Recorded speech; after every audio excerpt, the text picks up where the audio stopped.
I hope that one of the things I can bring to this role is authenticity. I'm not perfect. I'm human. I'm going to make mistakes. But if there's a place for me, then there's a place for you, and let's find it together.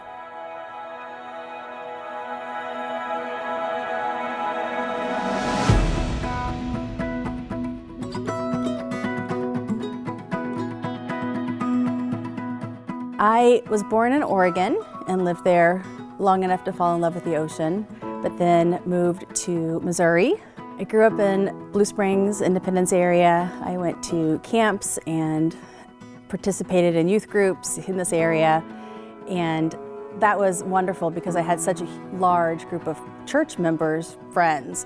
So when I went to college at Graceland College at the time, Graceland University, I went with dear friends who I had known all throughout high school. For me, it was a wonderful experience, only adding to all the blessings of Community of Christ. 20 years of service this year, of employed service in the church. And that's been over 30 years. I started as a youth minister, did young adult ministry, went to campus ministry at Graceland, which I loved. But then I fell in love with my husband. And so when I moved to Arizona, I did a lot of work in nonprofit and benefited greatly from that experience, and which has absolutely benefited the ministry I'm involved in today. And so I came back to the church in 2013 in full-time employment and have been working ever since, doing things like Open Table, which is a ministry focused on abolish poverty and suffering, something that's very close to my heart. I've served as an elder, as a high priest, most recently a bishop, which I have to say kind of gets a bad rap. I never thought I wanted to be a bishop, but we do good work. Those bishops out there, thank you. You do good work. And now serving as an apostle. There's a lot yet to explore, but it's been wonderful to be able to be involved in so many different aspects of ministry across the church. I think listening is one of my gifts. I love to hear people's stories and their experience, and I learn a lot just by hearing their impression of what they've experienced. I'm also kind of a nerd when it comes to organization and spreadsheets, but honestly, I'm using a lot of my organizational skills in leading teams and meetings, and so I hope that's a benefit to my team.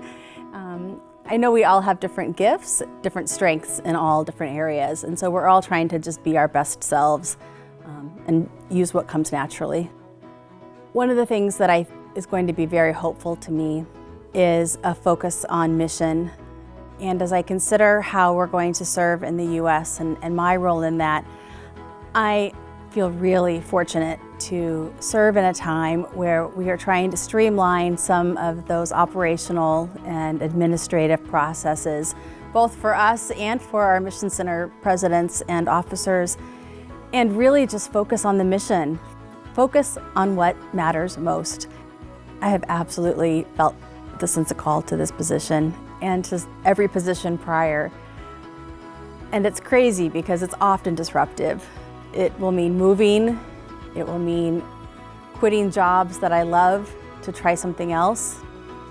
I can say that every time I say yes, my life gets better than I could have expected. So I'm saying yes this time too, not knowing what's coming, but hopeful. And I trust that God's got my back. I trust that my community does too. I want to fill that role for others in my position and for those following behind and who will be in this chair in years to come. I think that by saying yes and taking a risk, you can be blessed. I think if I were to ask the church for any one thing as we move forward, it's to risk a little bit.